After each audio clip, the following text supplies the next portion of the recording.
So, hello everyone. Good evening. Mayang gabi sa inyo na mga kaigsunan. And I'm so very grateful na ninig kagabihon igaan ko sa inyong opportunity no maka-speak in front of you makasangyaw sa mga balita na ikan sa ating ngayon. So actually, I'm very excited sa pagsulti at the same time, a little bit of nervous. Pero di na siya hindrance ang nervousness para kita makapadayon sa ating pangalagan sa Ginoo.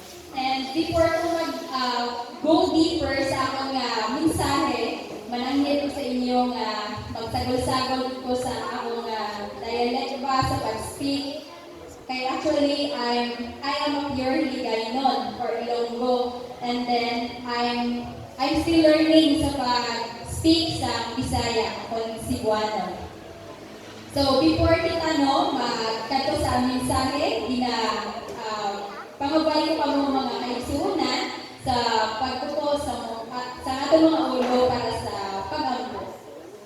Dalayawan, kag may dumaw naman, kaya ka sa kaitasan sa mga langit, tag-iya ka sa ang hinulaman ng kinabuhi sa sininga takna, nagpasalamat kami sa imo sa mga blessings and also Lord sa pag-guide mo sa tagsa-tagsa sa amon na panibawon sa sining balay alampuanan. Daghang salamat sa mga opportunity and at the same time, even sa mga trials na nag-aabot sa among kinabuhi. Lord,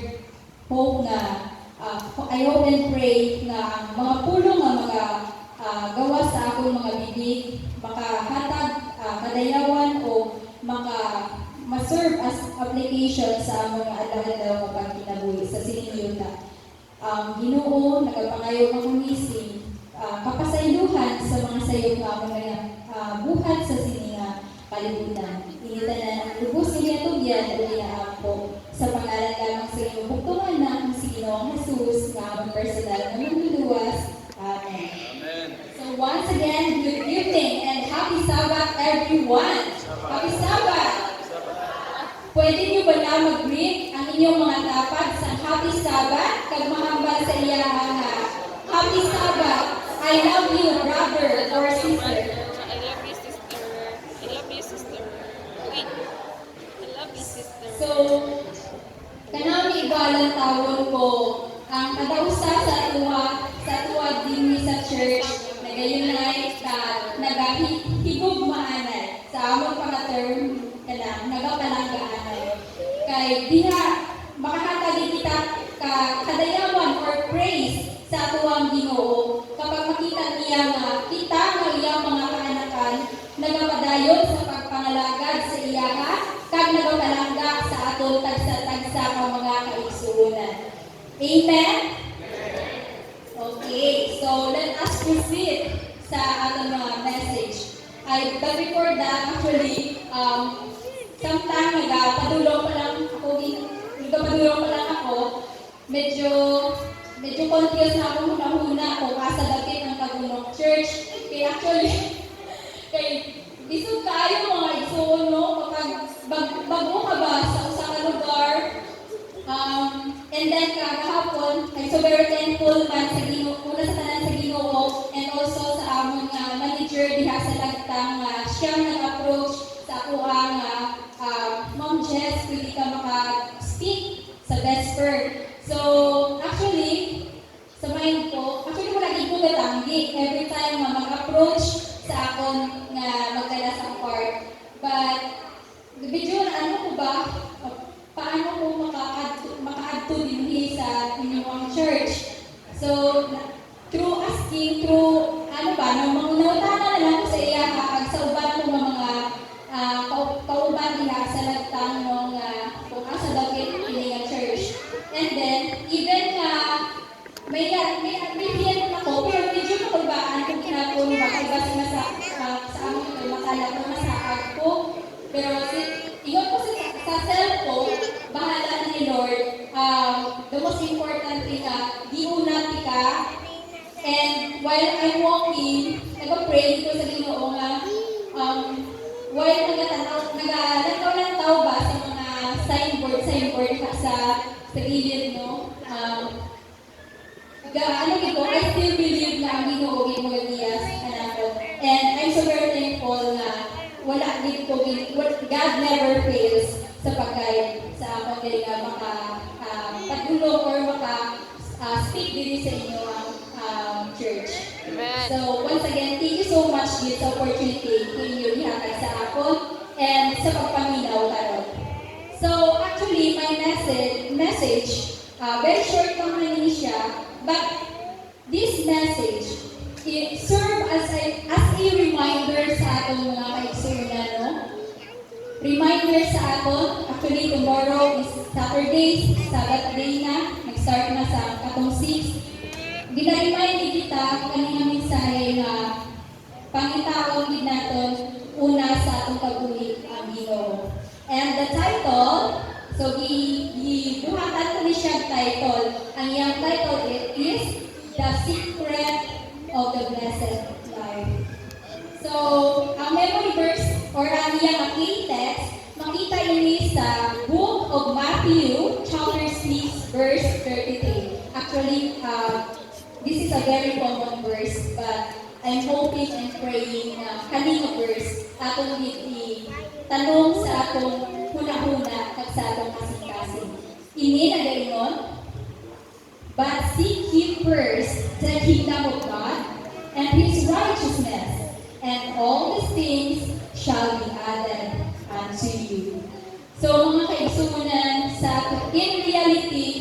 sa realidad sa atong nakabuhi, actually, hindi na itong madinay na kita naga-busy git sa atong kinabuhi. Especially, no, una sa tanan, sa pagpangita sa kwarta, sa paguna sa atong mga obligasyon o kung sa atong mga responsibilities sa atong tagsa ka mga offices. And also, sa ibang pagiging mga butang, no, there are people na nagpangita or nag-seek sa atensyon sa kadaghanan o kung sa fame. But, kina mga kaigsunan, no, actually, dili man siya sayo, no, na kita kita ba magpangaludoy or magpangita kita sing solusyon sa atong mga problema sa atong kinabuhi. But ang Ginoo nag-remind sa aton nga dapat naton unahon ang aton nga Ginoo. So, may pagbabasa ko na ko diri, no, sa Book of Matthew, chapter 13, verse 14 to 47. Diri na gayon, again, the kingdom of heaven is like unto treasure hide in the field, the which when a man hath found, he hide, and for joy thereof go and sell all that he had and buy that field. Verse 45, again, the kingdom of heaven is like unto the merchant man, seeking godly pearls, who when he had found one pearl of a great price, went and sold all that he had and bought it. Again, the kingdom of heaven is like unto the net that was cast into the sea, and gathered of every kind. So, kanina mga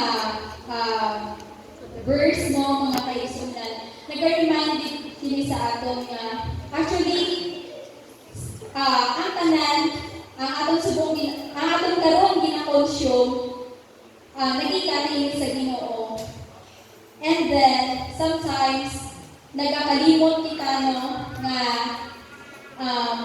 kung ma-receive na ba naton mga blessings nga atong gipangayo o gihangyo naton sa Ginoo, sometimes may aragig points sa atong kinabuhi nga nagkakalimot man kita sa pag-praise at pagpasalamat sa iya. But, kanang-kanang mga kaigsunan, let us always remember na every time na madawat na naton ang atong mga ginahangyo or mga giampo sa Ginoo, atong pasalamatan, kagbalikan sa balikan naton sa aton nga kinasim-kasimon nga pagpangalagad sa iya. So,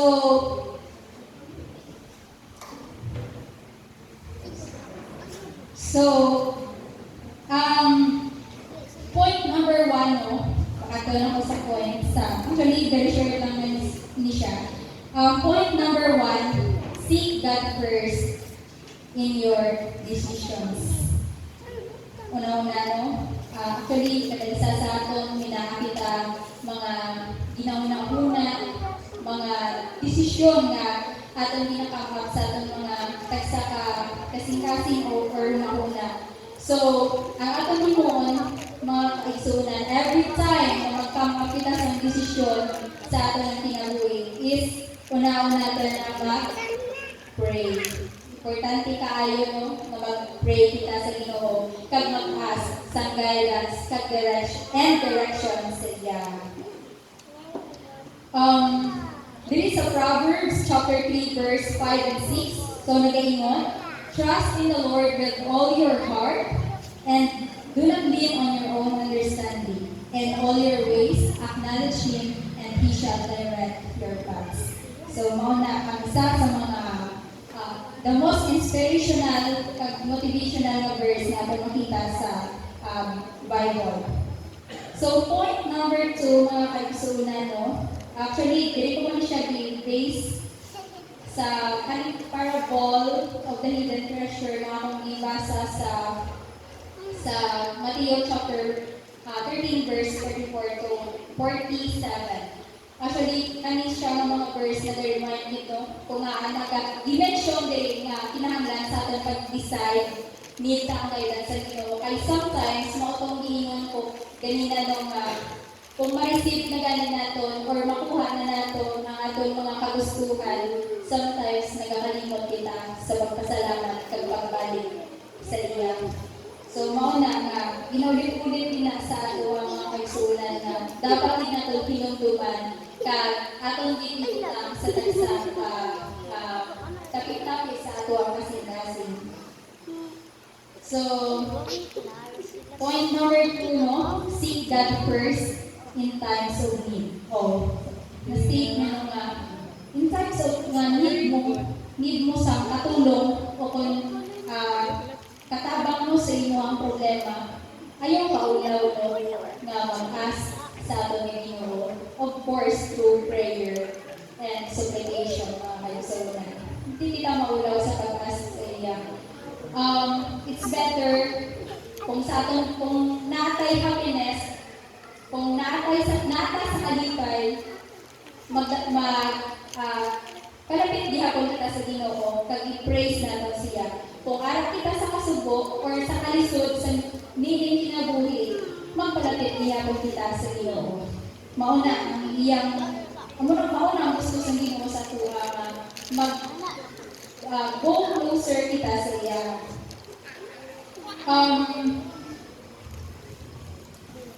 Actually nowadays no, reality man siya sa atuan din sa kalibutan na every time gani nga may problema, ginauna ta nga kanang i-share ka sa social media,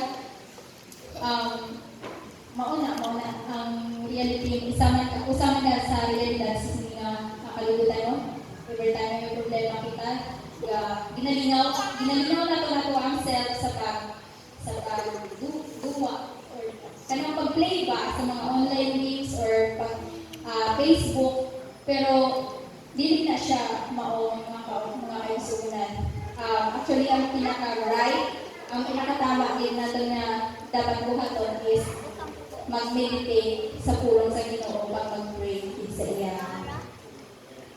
So, mao ta siya. Point number 1,